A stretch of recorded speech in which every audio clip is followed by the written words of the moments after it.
t'a appris que Machiavel était dangereux. La vérité, c'est que ce qui est vraiment dangereux, c'est de l'ignorer. Quand on pense à Machiavel, on pense manipulation, mensonge, trahison.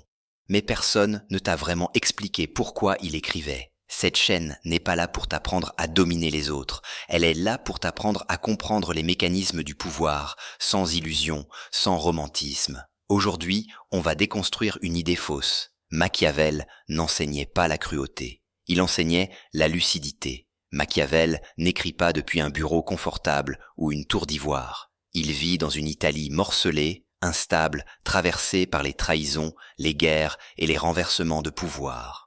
Il voit les dirigeants tomber, les alliances se retourner, les idéaux se briser face à la réalité. Puis, il est exilé, isolé, et c'est là qu'il écrit « Le Prince ».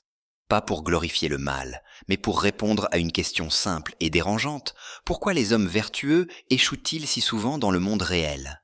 Machiavel ne te dit pas quoi faire. Il ne te transmet pas une morale. Il te transmet un diagnostic. Comme un médecin qui ne te juge pas, mais qui t'explique pourquoi ton corps est malade. Sa vraie question n'est pas « quelle est la meilleure façon d'être bon ?» mais plutôt « pourquoi ceux qui veulent rester bons se font-ils écraser dans un monde qui ne fonctionne pas sur la bonté ?» Sa réponse est brutale. Parce qu'ils confondent le monde tel qu'ils aimeraient qu'il soit avec le monde tel qu'il est réellement.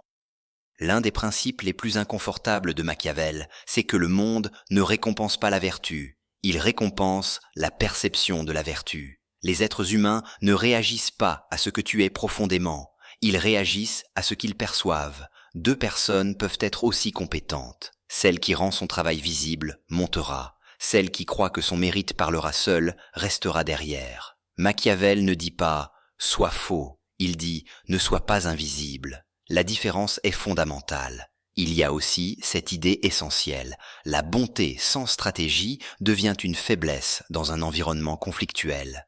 Pas parce que la bonté est mauvaise, mais parce qu'elle est mal armée. Machiavel ne critique pas la morale, il critique l'innocence face à un terrain de jeu brutal. La bonté sans compréhension du monde, c'est comme traverser une jungle sans connaître l'existence des prédateurs. Pas noble, juste dangereux. Et c'est là que son message devient profond.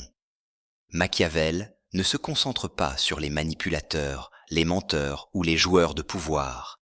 Il se concentre sur ceux qui refusent de croire qu'ils existent. Parce que ce sont eux les plus vulnérables.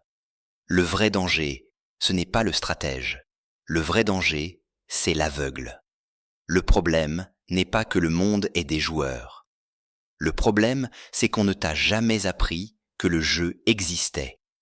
Comprendre Machiavel ne fait pas de toi quelqu'un de mauvais.